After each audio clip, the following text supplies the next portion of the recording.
Electric car sales, oh man, they're doing so bad all over Europe and the US, and those are the only two markets in the world, except they're not. It turns out there's more to the world than just those two places, and electric cars are doing really, really well, especially in China. And that's what we're going to talk about. I'm Brian. Welcome to Futuraza.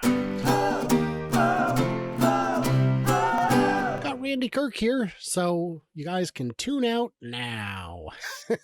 Well, because I laugh too much. You laugh too much. It's not your fault, Randy. I tell I know. jokes. I tell jokes. So we've got this very tragic story. Electric car sales are slowing in the US and Europe as both fans and skeptics share concerns. Yeah, while electric cars are surging in China, adoption of more environmentally friendly vehicles is stumbling as governments struggle to meet years-old promises about affordability and charging stations. Now, I don't remember the government's promising affordability, but okay. They did promise some charging stations, which never really developed, but it's okay. Well, they're still in the works. Those are Yeah. still in the works. And I've seen people say, well, they should have given those $7 billion to Tesla. First of all, they haven't spent $7 billion. They've allocated, and not even, it's still in phase one. And Tesla has been the largest recipient of those funds to date. So there are more, well, there's only 7 stalls out there. No, there's way more than that.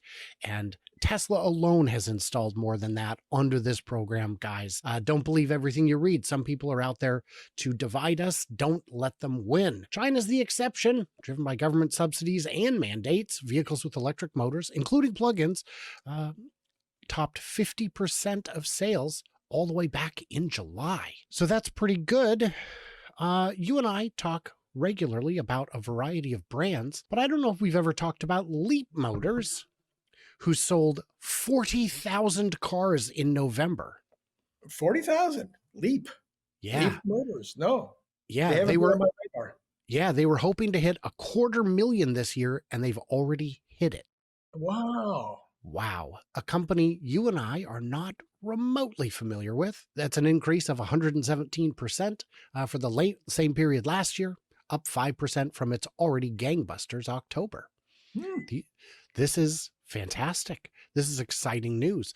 They currently sell 5 different models with very clever names: T03, C01, C10, C11, and C16. You sunk my battleship. But I think they've got some opportunities here. And actually, let's see here. $13,000 is their B10's official price, and that's a bingo. Yeah. So then we've got China EV global sales in November. Xiaomi, 22,000. Now Xiaomi's still a new company. Right. Xpeng, 31,000. Geely at 112. Now, mind you, these numbers do include hybrids. And do include various different brands that they make. I don't know how many of the sub-brands are included in these, but it could be the case. Sales leaderboard. BYD sold more EVs, 198,000 EVs in November. So that's a 2.4 million run rate. That's pretty good for a pure electric opportunity. Right. And they are not done because, of course, BYD reaffirms its plan to build a plant in Mexico. But this would not be for the U.S. market. This would be for other markets. Don't tariff me, bro, is I think the overriding message. I am not aware of Mexico having import restrictions, heavy tariffs on batteries and other critical components. So this would mean that that BYD, if they are not building a battery plant as well, I'm sure they would, but in the beginning, they would import the batteries from China, where they make them very effectively. What do you see with all this going on? Yeah, so the China, obviously, we've been talking about this for a very long time. You and I even specifically have talked about the fact that it looks like, the ultimate result of this disruption, that's the word, could be China, South Korea, and Tesla. Those would be where all the cars in the world would be made. That General Motors and Ford would be wiped out. That Toyota and Honda and the rest of the Japanese would be wiped out. All the Germans would be wiped out, And we're not the only ones saying, oh, well, I've said it. Maybe I don't want to put words in your mouth, but there's been other individuals who probably have more prestige. Anyway, that have suggested that it could be China, South Korea, and Tesla would make all the cars in the world. Now, I would push back on that and say Toyota is too big to fail in Japan. I would say Volkswagen and probably Mercedes and BMW are too big to fail in Germany, just like the big three have been historically too big to fail in the US. And for that matter, Hyundai and Kia would be too big to fail in Korea. What they would do is retreat to limited markets. I could see Volkswagen becoming a more of a Eurocentric brand where they're not selling as much beyond their hottest market. And that's also not good. That's also a death sentence. That also, you begin losing economies of scale. You lose the prestige to attract top talent. BYD, of course, doing very well. They have also beaten their 2024 target as of November, with an entire month to go. These are 2 consecutive, very strong months here at 500,000 a month. Now, I know on your channel, yesterday, we talked about this, and we were saying that that's a 6 million run rate.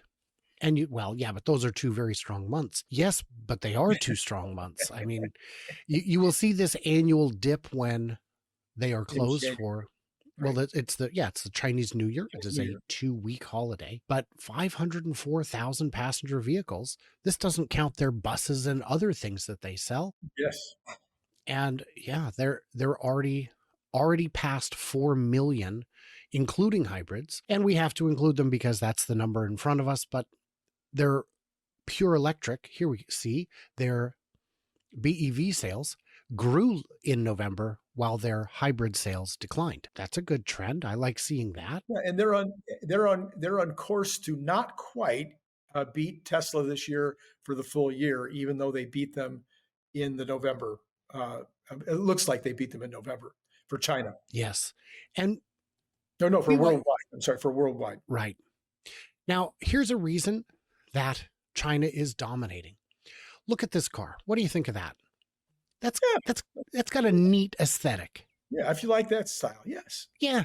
How much is this car, the iCar 03 from Chery? How much does that cost? $3,000. No, I'm kidding.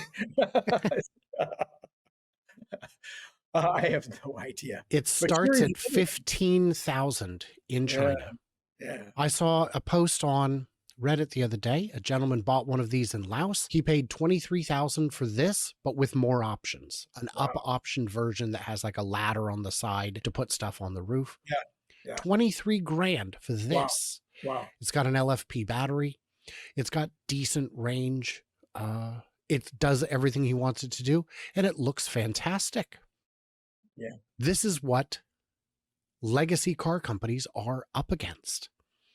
If you're, it's great you're trying to compete with Tesla, but Tesla's not your only competitor. Tesla's just your most visible. Tesla's the gold standard. Yes, we all aspire to beat that, but you've got to compete with these guys. If you want to sell cars in that market, you've got to get real serious real quick. Mercedes, in fact, sold 0 cars in November in China.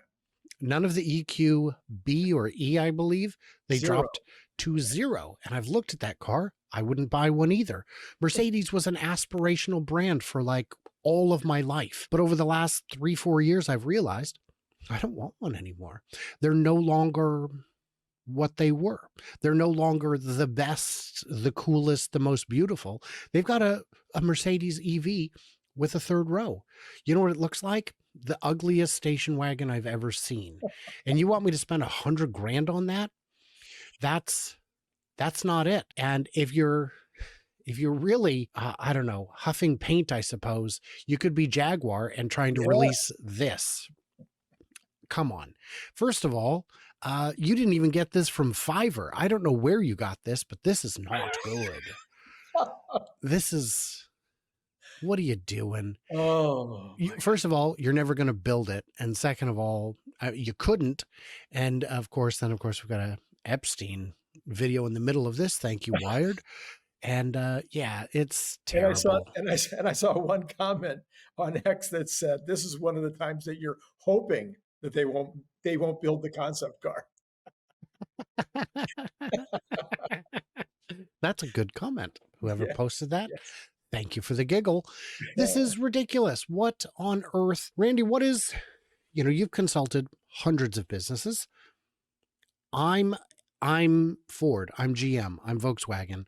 How do I compete with China? Yeah, boy. Well, first of all, like anything else, you have to decide who you are. Okay. And I think right now that's going to be the confusion. When you have an industry that's being disrupted, you have to, how did Elon say it? He says, the way every company should be is you should always be looking to disrupt yourself. If you're not looking to disrupt yourself, then you're probably going to fall behind. But Someone now, else is. yes.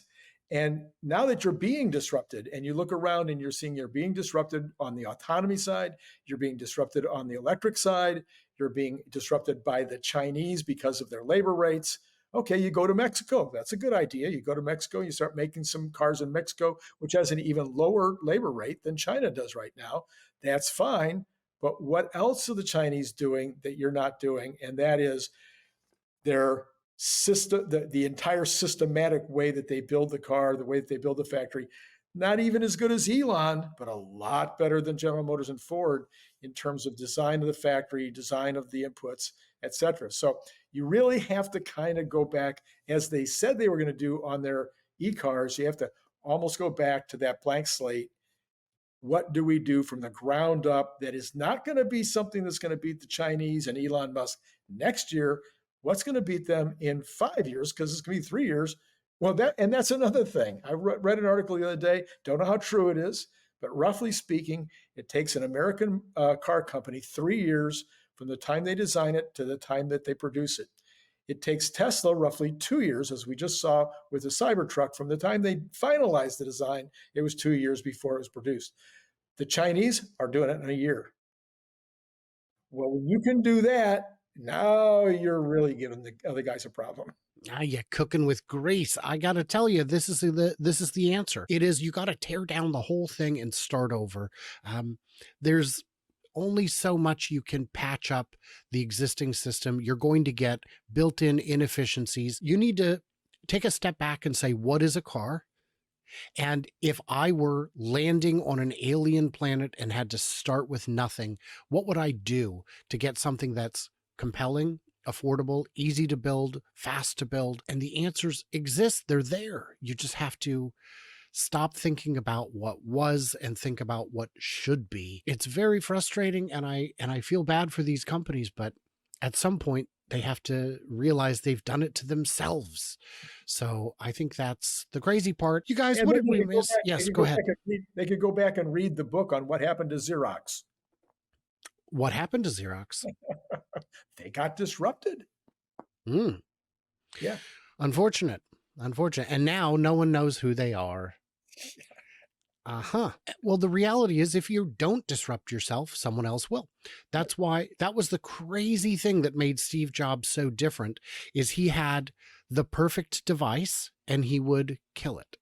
The iPod was the perfect device. Well, you know what? The iPhone is going to kill it. He had the perfect, how many times did they have the perfect device and they replaced it with something themselves, knowing full well, these tablets are going to kill our laptop sales. Right. Right. But if we don't do it, someone else will. Yep. And it's tricky. You guys, what did we miss? What did we misunderstand? Leave it. Head over to Randy's channel. Stay tuned and juicy. You know what you're doing. And I cannot wait to hear from you clever robots on the flippity flop.